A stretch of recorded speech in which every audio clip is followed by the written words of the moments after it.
এই কোরআনে 114টা সূরা ছিল, এই কোরআনে 7টা মঞ্জিল ছিল, এই কোরআনে 540টা রুকু ছিল, এই কোরআনে 14টা সিজদার আয়াত ছিল, এই কোরআনে 4টা সাক্তার আয়াত ছিল, এই কোরআনে 80টা ওয়াকফে লাজেম ছিল, এই কোরআনে 1770টা মত ছিল, এই কোরআনে 86টা মক্কি সূরা ছিল, এই কোরআনে 28টা মাদানী সূরা ছিল, এই কোরআনে ৭৬,২৫০টা বাক্য ছিল, এই কোরআনে ৬,৬৬৬টা আয়াত ছিল, এই কোরআনে ৩,২২,৬৭১টা অক্ষর ছিল,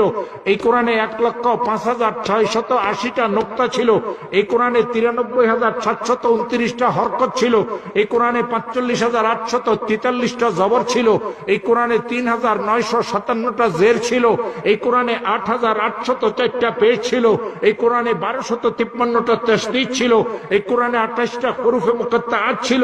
এই কোরআনে ৫৫টা গুণবাচক শব্দ ছিল, এই কোরআনে ৪৯৩টা আয়াত ছিল। নবী রাসূলদের আলোচনা যখন কোরআন করেছে, আদম আলাইহিস সালামের আলোচনা করেছে 25 জায়গাতে, ইদ্রিস আলাইহিস সালামের আলোচনা করেছে 2 জায়গাতে, নূহ আলাইহিস সালামের আলোচনা করেছে 43 জায়গাতে, সালেহ আলাইহিস সালামের আলোচনা করেছে 7 জায়গাতে, হযরতে হুদ আলাইহিস সালামের আলোচনা করেছে 7 জায়গাতে, সালেহ আলাইহিস সালামের আলোচনা করেছে 9 জায়গাতে, ইব্রাহিম আলাইহিস সালামের আলোচনা করেছে 69 জায়গাতে, লূত আলাইহিস সালামের আলোচনা করেছে 27 জায়গাতে,